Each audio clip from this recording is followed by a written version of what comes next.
बच्चों, पिछले वीडियो में हम लोगों ने अधिशोषण के अनुप्रयोगों के बारे में पढ़ा और आज हम लोग पढ़ेंगे उत्प्रेरण के बारे में। देखिए बच्चों, होता क्या है, कुछ पदार्थ ऐसे होते हैं जो कि अभिक्रिया के वेग में परिवर्तन ला देते हैं या अभिक्रिया के वेग को बढ़ा देते हैं और ऐसे पदार्थों को हम कहते हैं उत्प्रेरक। इन उत्प्रेरक पदार्थों के बारे में हम लोगों ने पहले भी पढ़ा है कि उत्प्रेरक क्या होते हैं, किसी भी अभिक्रिया के वेग को बढ़ा देते हैं जबकि उनके स्वयं के संगठन में किसी भी प्रकार का परिवर्तन नहीं आता है और उत्प्रेरक के द्वारा किया गया यह कार्य उत्प्रेरण कहलाता है। तो आज हम इस उत्प्रेरण के बारे में पढ़ेंगे कि उत्प्रेरण होता क्या है, किस तरीके से उत्प्रेरक अभिक्रिया के वेग को बढ़ा देते हैं, ये जो उत्प्रेरण होता है ये कितने प्रकार का होता है, साथ ही साथ हम लोग एंजाइम उत्प्रेरण के बारे में भी आज यहाँ पे अध्ययन करेंगे। तो देखिए बच्चों, ध्यान दीजिएगा।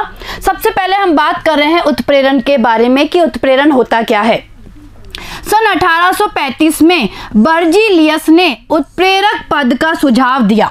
उन्होंने प्रयोगों के दौरान पाया कि कुछ बाहरी पदार्थों को यदि अभिक्रिया में मिला दिया जाता है तो उनके वेग में परिवर्तन हो जाता है। तो देखिए बच्चों, सबसे पहले किसने देखा यह चीज? बर्जीलियस ने 1835 में देखा कि कुछ पदार्थों को अगर अभिक्रिया में मिला देते हैं तो अभिक्रिया के वेग में क्या आ जाता है? परिवर्तन आ जाता है। तो इस हिसाब से उन्होंने हमें उत्प्रेरण के बारे में और उत्प्रेरक के बारे में बताया। आगे देखिए, उदाहरण देखिए, जैसे KClO3 को तीव्र गर्म करने पर यह O2 यानी डाइऑक्सीजन देता है तथा धीरे धीरे विघटित होता है और यह विघटन 653 केल्विन से 873 केल्विन ताप परास में होता है। ठीक है, तो ये लीजिए भाई, KClO3 का जब विघटन होता है, एक तो बनता है KCl और साथ में बनती है O2 यानी डाइऑक्सीजन बनती है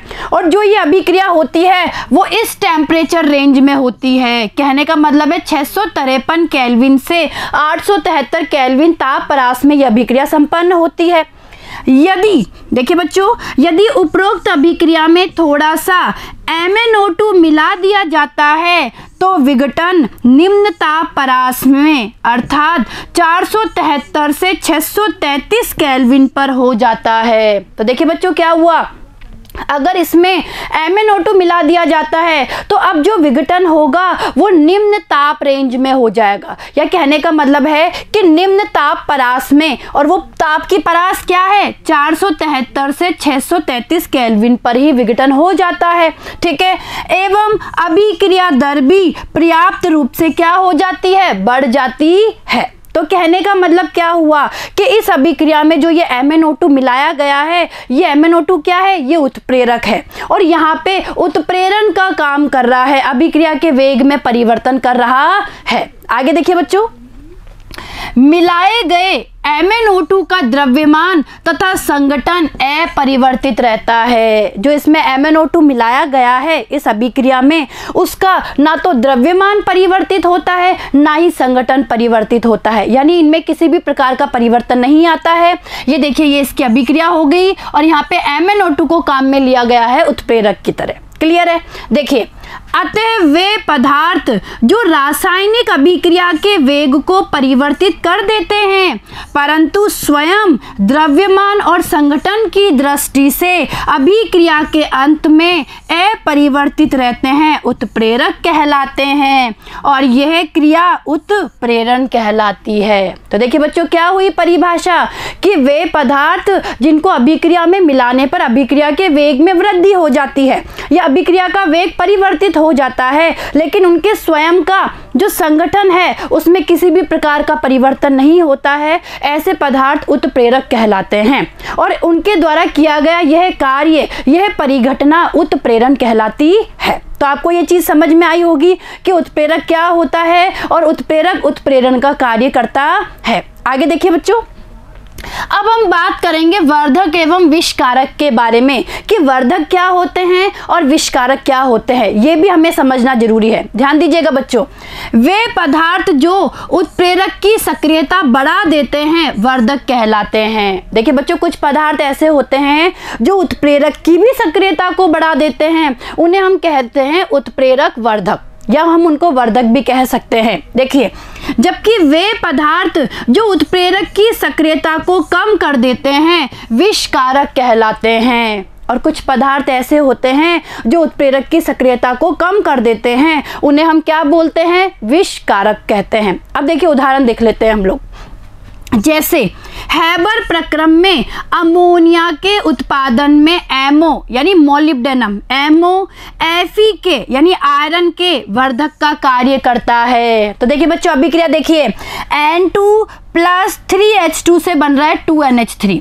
इस प्रक्रम को बोलते हैं हम हैबर प्रक्रम। हैबर प्रक्रम है जिसमें N2 यानी नाइट्रोजन गैस और हाइड्रोजन गैस के संयोजन से अमोनिया का निर्माण होता है। यहाँ पे जो Fe की हम लोग बात कर रहे हैं, ये Fe तो यहाँ उत्प्रेरक है, लेकिन जो मोलिब्डेनम है वो यहाँ पे किस तरीके से कार्य कर रहा है? वर्धक की तरह कार्य कर रहा है। कहने का मतलब है ये उत्प्रेरक की सक्रियता को क्या कर देता है? बढ़ा देता है। क्लियर है? आया यहाँ तक समझ में? आगे देखिए, आगे क्या है।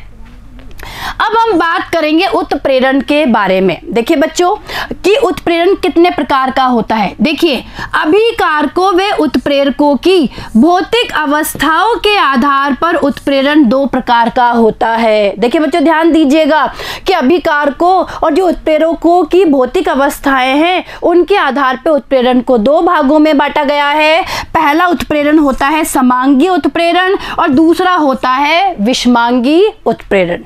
तो इनके बारे में अब हम यहाँ पे अध्ययन करेंगे। देखिए ध्यान दीजिएगा, सबसे पहले हम बात कर रहे हैं समांगी उत्प्रेरण के बारे में। किसके बारे में? समांगी उत्प्रेरण। देखिए बच्चों, जब अभिक्रियक एवं उत्प्रेरक समान प्रावस्था में हो तो इस प्रक्रम को समांगी उत्प्रेरण कहते हैं। ध्यान दीजिएगा कि जब अभिकारक, अभिक्रियक बोलो या अभिकारक बोलो एक ही बात है, जब अभिकारक और उत्प्रेरक जो होते हैं वो समान प्रावस्था में होते हैं तो इसे कहा जाता है समांगी उत्प्रेरण। एक बार उदाहरण देखिए, उदाहरण देखिए।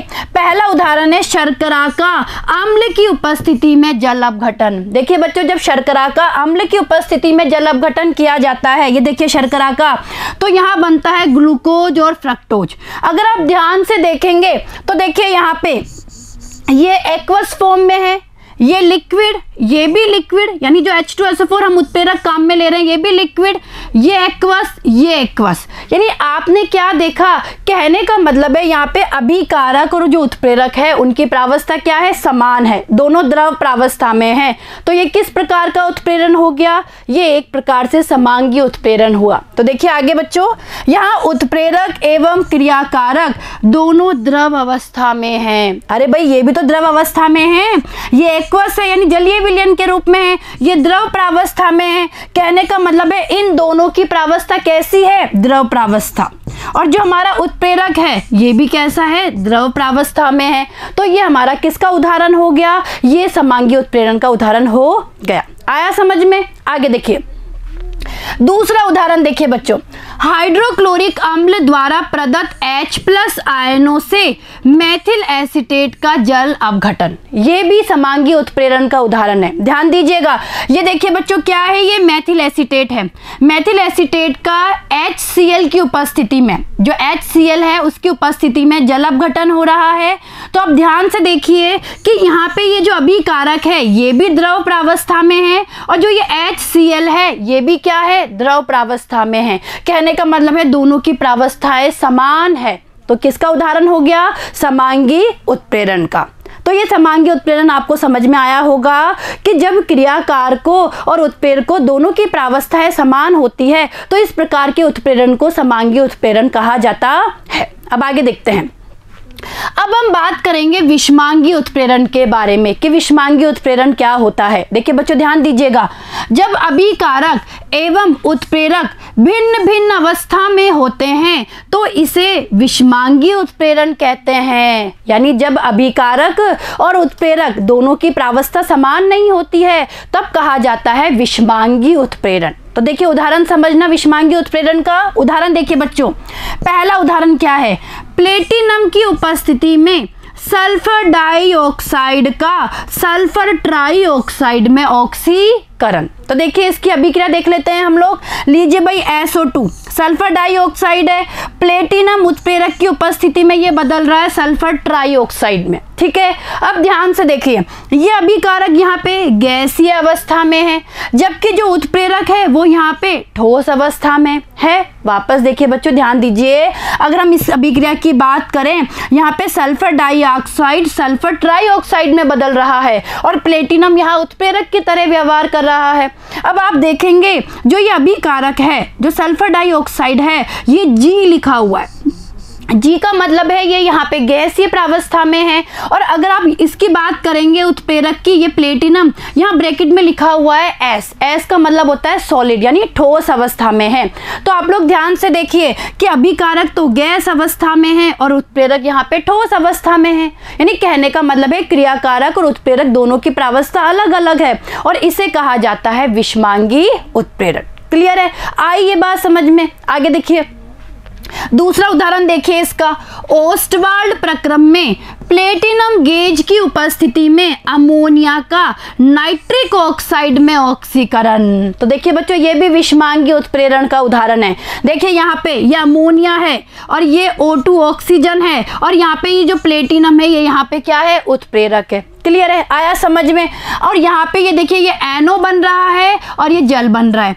तो यहाँ पे जो ये अभिकारक है, देखिए बच्चों दोनों अभिकारक यहाँ पे गैस प्रावस्था में है, जबकि जो ये प्लेटिनम है ये यहाँ पे ठोस प्रावस्था में है। तो ये क्या हो गया? ये विषमांगी उत्प्रेरण हो गया।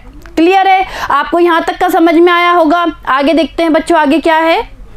अब हम बात करेंगे विषमांगी उत्प्रेरण का अधिशोषण सिद्धांत। देखिए बच्चों समझने की कोशिश करना, ये पढ़ेंगे विषमांगी उत्प्रेरण का अधिशोषण सिद्धांत क्या होता है, इसके बारे में हम अध्ययन करेंगे और परीक्षा में ये पूछा भी जाता है। तो देखिए यह सिद्धांत विषमांगी उत्प्रेरण की क्रियाविधि को स्पष्ट करता है। किसकी क्रियाविधि को स्पष्ट करता है? विषमांगी उत्प्रेरण की क्रियाविधि को स्पष्ट करता है। इस सिद्धांत के अनुसार गैसीय अवस्था अथवा विलयन में अभिकारक ठोस उत्प्रेरक की सतह पर अधिशोषित हो जाते हैं। देखिए बच्चों क्या होता है कि जो अभिकारक होते हैं वो ठोस उत्प्रेरक की सतह पर क्या हो जाते हैं? अधिशोषित हो जाते हैं। इस प्रकार उत्प्रेरक की सतह पर अभिकारकों की सांद्रता में वृद्धि हो जाती है। परिणाम स्वरूप अभिक्रिया वेग में भी वृद्धि हो जाती है। क्लियर है? यानी कहने का मतलब है कि ये अधिशोषण सिद्धांत ये बताता है कि विषमांगी उत्प्रेरण में जो उत्प्रेरक होता है उसकी सतह पर अभिकारकों का अधिशोषण हो जाता है और जैसे ही अभिकारकों की सांद्रता सतह पर बढ़ जाती है तो उनके मध्य आपस में अभिक्रिया बढ़ती है, अभिक्रिया होती है और अभिक्रिया का वेग भी क्या हो जाता है? बढ़ जाता है। तो वापस देखिए बच्चों समझने की कोशिश कीजिए कि जो विषमांगी उत्प्रेरण होता है, विषमांगी उत्प्रेरण में क्या होता है? उत्प्रेरक की सतह पर जो अभिकारक है वो अभिकारक अधिशोषित हो जाते हैं और जब अभिकारकों की सांद्रता बढ़ जाती है तो अभिक्रिया का वेग भी क्या हो जाता है? बढ़ जाता है। तो ये चीज आपको समझ में आई। आगे देखिए अधिशोषण एक ऊष्माक्षेपी प्रक्रम है, अतः प्रक्रिया में अधिशोषण की ऊष्मा अभिक्रिया की दर बढ़ाने में क्या होती है? प्रयुक्त हो जाती है। क्लियर है? आगे देखो आधुनिक अधिशोषण सिद्धांत मध्यवर्ती यौगिक निर्माण सिद्धांत एवं प्राचीन अधिशोषण सिद्धांत का संयोजन है। इस क्रियाविधि में 5 पद सम्मिलित होते हैं। तो देखिए बच्चों इस अधिशोषण सिद्धांत के 5 पद है, समझने की कोशिश करना कौन कौन से है 5 पद। पहला देखिए, पहला स्टेप क्या है? उत्प्रेरक की सतह पर अभिकारकों का विसरण। तो सबसे पहले क्या होता है? जो उत्प्रेरक होता है उसकी सतह पर अभिकारकों का क्या होता है? विसरण होता है। ठीक है, फर्स्ट स्टेप हो गया ये पहला पद। दूसरा देखिए, दूसरा पद क्या है? उत्प्रेरक की सतह पर अभिकारकों का अधिशोषण। पहले तो हुआ विसरण, अब क्या हुआ? अधिशोषण। तीसरा स्टेप देखिए, उत्प्रेरक की सतह पर रासायनिक अभिक्रिया द्वारा एक उचित ऊर्जा के मध्यवर्ती यौगिक का निर्माण। तो तीसरी अवस्था में क्या होता है, वहां पे एक मध्यवर्ती यौगिक का निर्माण होता है। चौथा देखिए, चौथा स्टेप क्या है, उत्प्रेरक की सतह से विशोषण द्वारा उत्पादों का हटना और सतह को फिर से अभिक्रिया के लिए उपलब्ध करवाना। ठीक है। और पांचवा स्टेप देखिए, अभिक्रिया उत्पादों का उत्प्रेरक की सतह से दूर विसरण होना। ठीक है। तो ये 5 स्टेप है और अब हम इस 5 स्टेप को चित्र के माध्यम से समझने की कोशिश करेंगे। ध्यान दीजिएगा बच्चों। देखिए, जो हमारे विषमांगीय उत्प्रेरण का अधिशोषण सिद्धांत है उसको हम इस डायग्राम से समझ सकते हैं। समझ ले भाई, ये जो अभी हमने 5 स्टेप पढ़ी है, इन 5 स्टेप को हम इस डायग्राम से समझने की कोशिश करते हैं। भाई सबसे पहले हमने ये पढ़ा कि अभिकारी जो अणु होते हैं यानी अभिकारक होता है, उनका सबसे पहले क्या होता है, विसरण होता है। ठीक है। विसरण के बाद हमने क्या पढ़ा भाई, अधिशोषण होता है। अधिशोषण के बाद मध्यवर्ती का निर्माण होता है, फिर उत्पादों का विशोषण होता है, फिर उत्पाद का उत्प्रेरक से दूर क्या होता है, विसरण होता है। अब देखिए हम इसे समझने की कोशिश करते हैं। ध्यान दीजिएगा बच्चों, ये देखिए, ये कोई उत्प्रेरक है। ये क्या है, कोई उत्प्रेरक है, मुक्त संयोजकता युक्त उत्प्रेरक पृष्ठ है। यानी ये क्या है, कोई उत्प्रेरक है, उसका पृष्ठ है जिसपे क्या है, मुक्त संयोजकता है, यानी मुक्त संयोजकता युक्त उत्प्रेरक पृष्ठ है। और ये यहाँ पे ए और बी क्या है, कोई अभिकारी अणु है। देखिए बच्चों, वापस समझने की कोशिश करना। ये जो हमें दिखाया गया है, ये जो चित्र है, ये हमें बता रहा है कि कोई मुक्त संयोजकता युक्त उत्प्रेरक पृष्ठ है। ठीक है। ये ए और बी यहाँ पे अभिकारी अणु है। सबसे पहले इनका क्या होता है, उत्प्रेरक के पास में विसरण होता है। ठीक है। विसरण के बाद क्या होता है, अधिशोषण। देखिए अधिशोषण यानी अभिकारी अणुओं का क्या होगा, सतह पर अधिशोषण होगा, उत्प्रेरक की सतह पर अधिशोषण होता है। और देखिए इस तरीके से ए और बी, इनका क्या हो गया, यहाँ पे अधिशोषण हो गया सतह पर। देखिए ये अभिकारी अणुओं का अधिशोषण दिखा रहा है ये डायग्राम कि किस तरीके से अधिशोषण हुआ है। हो गया अधिशोषण, हो गया, सतह पर ए और बी आके अधिशोषित हो गए। अब इन दोनों के बीच में बंध का निर्माण होगा। देखिए ए और बी के बीच में बंध का निर्माण हो गया और ये क्या बन गया, मध्यवर्ती बन गया। अब इस मध्यवर्ती में से क्या होगा, जो उत्प्रेरक है वो अलग हो जाएगा और उत्पाद अलग हो जाएगा। लीजिए भाई, ए बी, जो ए प्लस बी थे वो अब ए बी यानी ए बी उत्पाद में बदल गए, तो ये उत्पाद अलग हो गया और ये देखिए उत्प्रेरक एज इट इज क्या हो गया, बच गया। यानी क्या हो गया, उत्पाद अणुओं का विशोषण हो गया। ठीक है। और इसके बाद क्या होता है, उत्प्रेरक से दूर उत्पादों का विसरण हो जाता है।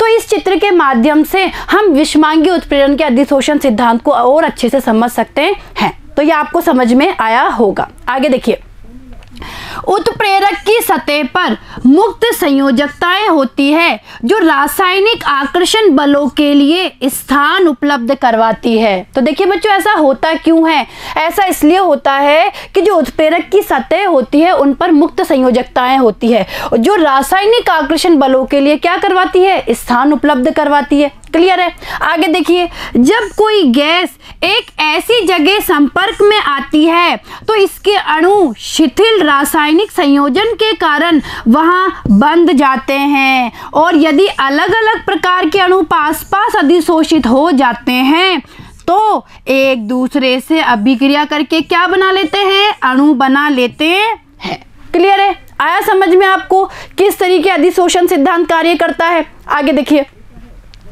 इस सिद्धांत से स्पष्ट है कि इस प्रक्रिया में उत्प्रेरक के रासायनिक संगठन और उसके द्रव्यमान में कोई परिवर्तन नहीं होता है। अरे भाई हमने देखा ना, अभी हमने चित्र में समझा कि उत्प्रेरक में किसी भी प्रकार का परिवर्तन नहीं आ रहा है। कहने का मतलब है उत्प्रेरक के रासायनिक संगठन और द्रव्यमान में किसी तरीके का परिवर्तन नहीं होता है। यहाँ यह भी स्पष्ट है कि किस प्रकार उत्प्रेरक की सूक्ष्म मात्रा भी अभिक्रिया वेग को परिवर्तित करने में प्रभावी होती है। तो यहाँ से हमें एक चीज और समझ में आई कि जो उत्प्रेरक है उसकी सूक्ष्म मात्रा ही अभिक्रिया के वेग को बढ़ाने में क्या है, सक्षम होती है। क्लियर है, समझ में आया यहाँ तक का। आगे देखिए, अब देखिए बच्चों, ये नोट हमें ध्यान रखने वाला है क्या, कि यह सिद्धांत उत्प्रेरक वर्धक एवं उत्प्रेरक विष की क्रिया को स्पष्ट नहीं करता है। यानी जो हम लोगों ने अभी उत्प्रेरक वर्धक के बारे में पढ़ा कि ऐसे पदार्थ जो उत्प्रेरक की सक्रियता बढ़ा देते हैं उत्प्रेरक वर्धक कहलाते हैं, और उत्प्रेरक विष यानी ऐसे पदार्थ जो कि उत्प्रेरक की सक्रियता को कम कर देते हैं उत्प्रेरक विष कहलाते हैं। तो इनसे संबंधित क्रिया को यह अधिशोषण सिद्धांत स्पष्ट नहीं करता है। यहाँ तक का आपको समझ में आया बच्चों? आगे देखिए, अब हम पढ़ेंगे ठोस उत्प्रेरकों की महत्वपूर्ण विशेषताएं कि ठोस उत्प्रेरकों की क्या क्या विशेषताएं होती है। ध्यान दीजिएगा बच्चों, पहली विशेषता क्या है? सक्रियता। उत्प्रेरक की सक्रियता रसोवशोषण की प्रबलता पर निर्भर करती है। सक्रिय होने के लिए यह आवश्यक है कि अभिकारकों का उत्प्रेरक पर प्रबलता से क्या हो? अधिशोषण हो। क्लियर है? आगे देखिए, हाइड्रोजनीकरण अभिक्रियाओं के लिए यह पाया गया है कि उत्प्रेरक की सक्रियता आवर्त सारणी में वर्ग 5 से वर्ग 11 के तत्वों तक बढ़ती है, जिनमें वर्ग 7 से 9 के तत्व अधिकतम सक्रियता दर्शाते हैं। क्लियर है? तो ये देखा गया है। आगे देखते हैं। अब देखिए दूसरा क्या है, इसके दूसरा गुण है वर्णात्मकता। देखिए बच्चों, दूसरा क्या है? वर्णात्मकता, या जिसे हम बोलती है चयनात्मकता। वापस देखिए, वर्णात्मकता या चयनात्मकता की बात कर रहे हैं। देखिए, ठोस अधिशोषकों की प्रकृति अत्यधिक विशिष्ट होती है। देखिए बच्चों, ध्यान दीजिएगा यहाँ पे कि ठोस जो अधिशोषक होते हैं उनकी प्रकृति अति विशिष्ट होती है, अर्थात विभिन्न अभिक्रियाओं के लिए भिन्न भिन्न उत्प्रेरक होते हैं। यानी अलग अलग अभिक्रियाओं के लिए उत्प्रेरक भी क्या होते हैं? अलग अलग होते हैं।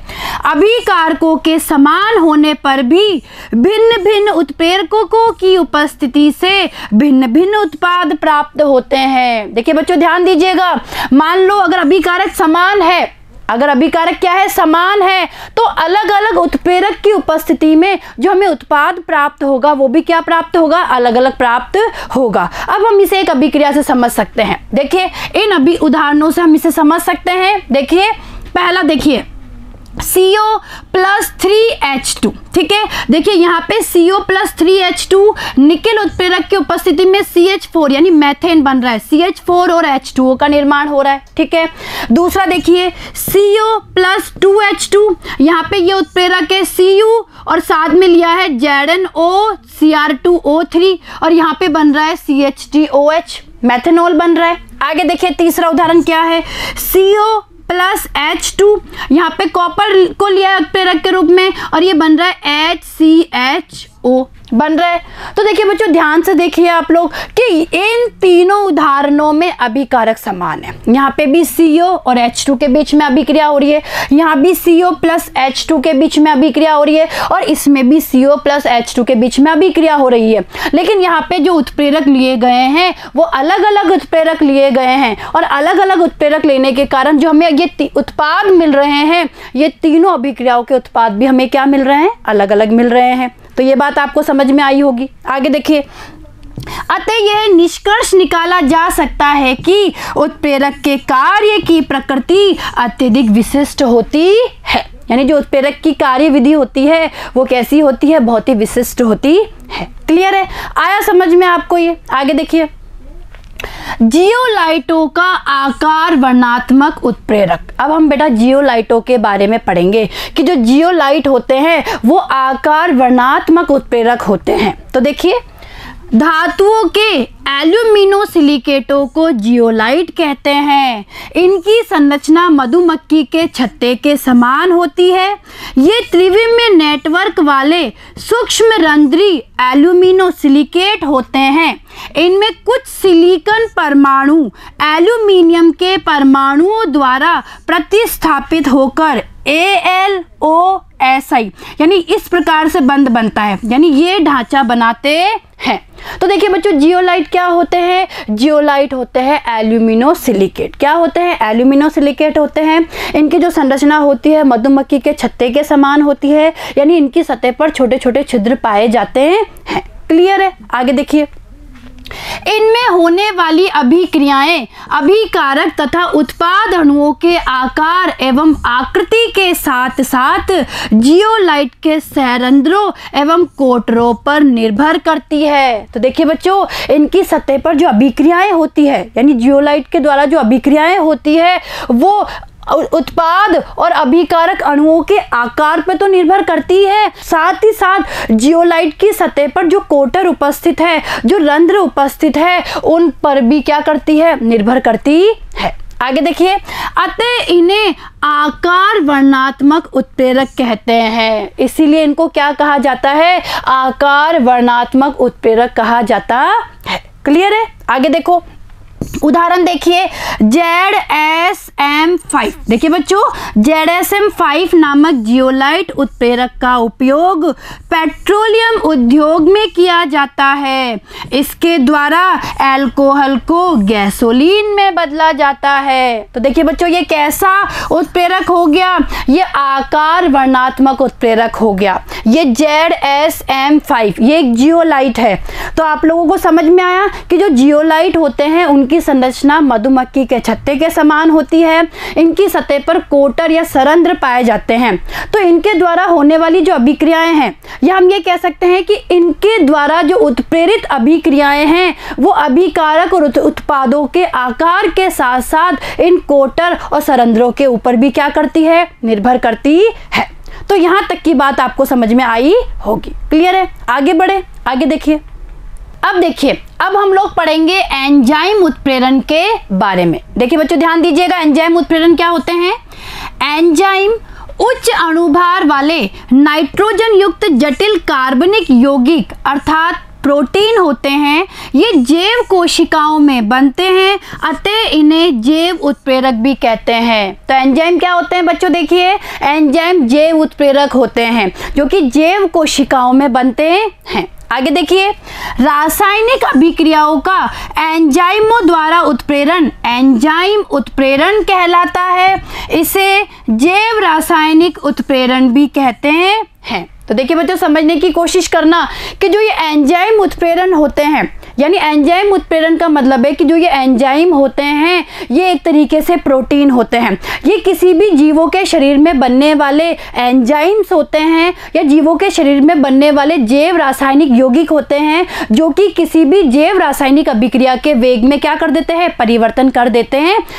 तो अब हम इनके बारे में अध्ययन करेंगे। आगे देखिए, एंजाइम उत्प्रेरक जल में एक कोलाइडी विलयन बनाते हैं। यह जलीय विलयन ही उत्प्रेरक के रूप में काम आता है। आगे देखो, एंजाइम उत्प्रेरक प्रभावी उत्प्रेरक होते हैं। ये उत्प्रेरक प्राकृतिक प्रक्रमों से संबंधित रासायनिक अभिक्रियाओं को उत्प्रेरित करते हैं। देखिए बच्चों, समझने की कोशिश करना कि ये उत्प्रेरक क्या करते हैं, प्राकृतिक प्रक्रमों से संबंधित जितनी भी रासायनिक अभिक्रियाएं हैं उनको उत्प्रेरित करने का कार्य करते हैं। आगे देखो, जैविक अभिक्रियाओं जैसे भोजन की पाचन क्रिया, आमाशय में प्रोटीन को पेप्टाइड में बदलना आदि क्रियाएं एंजाइम द्वारा ही उत्प्रेरित होती है। क्लियर है? चलिए आगे चलते हैं। ये विषमांग उत्प्रेरक की तरह व्यवहार करते हैं। कैसे व्यवहार करते हैं? विषमांग उत्प्रेरक की तरह। एंजाइम उत्प्रेरण के उदाहरण निम्न है। तो देखिए बच्चों, कुछ हम एंजाइम उत्प्रेरण के उदाहरण पढ़ लेते हैं। ध्यान दीजिएगा, पहला क्या है, शर्करा का प्रतिपन। तो देखिए बच्चों, ध्यान दीजिए, सुक्रोज, जब सुक्रोज का इन्वर्टेज एंजाइम के द्वारा प्रतिपन किया जाता है, या ये कह सकते हैं कि जब सुक्रोज का इन्वर्टेज एंजाइम की उपस्थिति में जल अपघटन होता है तो क्या बनता है, एक तो बनता है ग्लूकोज, क्या बनेगा, ग्लूकोज, और एक साथ में बनेगा फ्रक्टोज। क्लियर है? तो देखिए यहाँ पे जो ये इन्वर्टेज है, ये इन्वर्टेज क्या है, एंजाइम है। क्लियर है? आगे देखिए दूसरा उदाहरण देखिए, ग्लूकोज का C2H5OH यानी एथिल अल्कोहल में परिवर्तन। तो देखिए बच्चों, जो ग्लूकोज का जाइमेस एंजाइम के द्वारा जब अपघटन करवाया जाता है तो ये किस में बदल जाता है, एथिल अल्कोहल में बदल जाता है। क्लियर है? तो यहाँ पे जो ये जाइमेस है, ये जाइमेस भी क्या है, एंजाइम है। आगे देखो, तीसरा उदाहरण देखिए, स्टार्च का माल्टोज में परिवर्तन। तो देखिए बच्चों, जो स्टार्च है, जो स्टार्च माल्टोज में परिवर्तित होता है, तो यहाँ पे कौन सा एंजाइम काम में लिया जाता है? डायस्टेस एंजाइम काम में आता है। ठीक है, आगे देखिए, अगला देखिए, यूरिया का जल अपघटन। देखिए बच्चों, यूरिया का जो जल अपघटन है वो यूरिएज एंजाइम की उपस्थिति में होता है तथा अमोनिया और CO2 बनती है। क्लियर है? अगला उदाहरण देखिए, आमाशय में देखिए, हमारे आमाशय में प्रोटीन को पेप्टाइड में बदलने का काम कौन सा एंजाइम करता है? पेप्सिन, यानी यहाँ पे पेप्सिन एंजाइम काम आता है।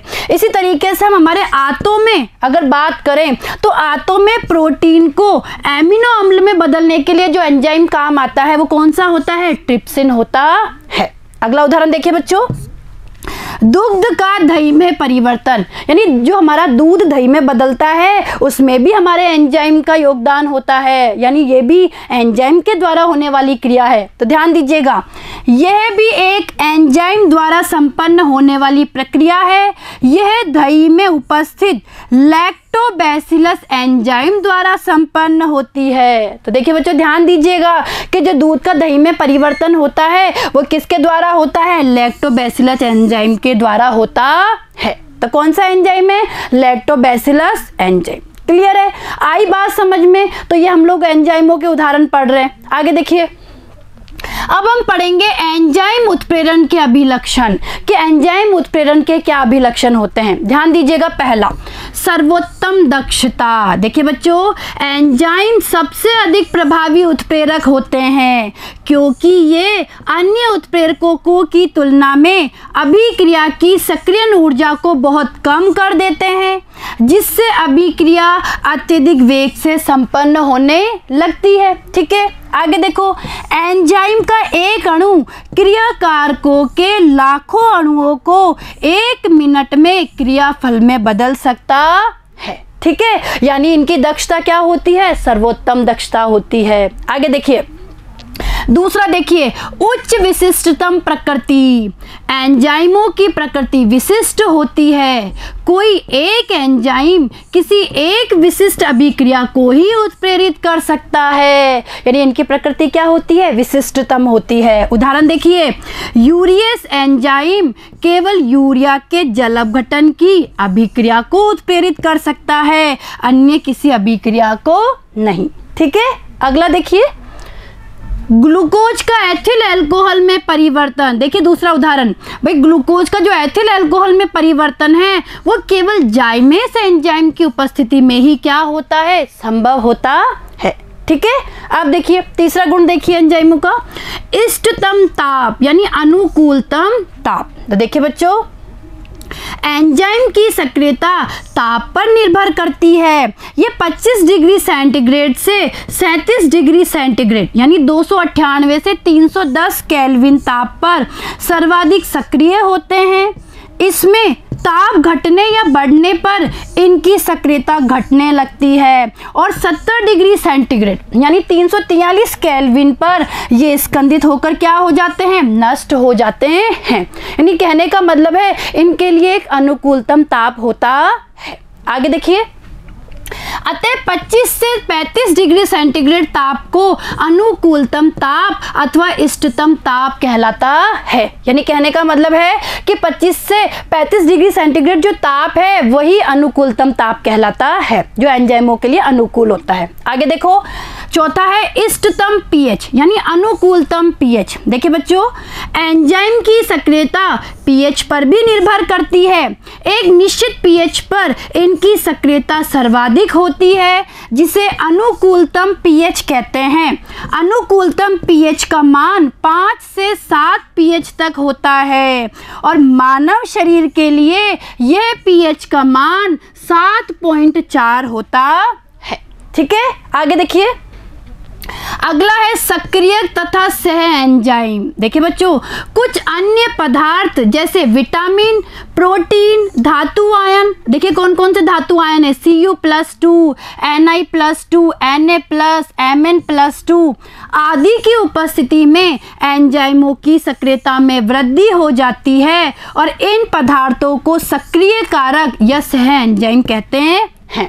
यानी कुछ पदार्थ ऐसे होते हैं जिनके कारण एंजाइमों की सक्रियता में क्या हो जाती है, वृद्धि हो जाती है, उन्हें हम कहते हैं सक्रिय कारक। ठीक है, आगे देखिए, धात्विक आयन एंजाइम अणुओं से दुर्बल रूप से अबंधित होने पर उत्प्रेरकीय सक्रियता बढ़ा देते हैं। तो देखिए बच्चों, जो धात्विक आयन है वो क्या करते हैं, वो एंजाइमों से दुर्बल रूप से बंधित हो जाते हैं और उत्प्रेरकीय सक्रियता को क्या कर देते हैं, बढ़ा देते हैं। देखिए जो एमिलेज है वो Na+ यानी NaCl जो होता है उससे हमें Na+ मिलता है।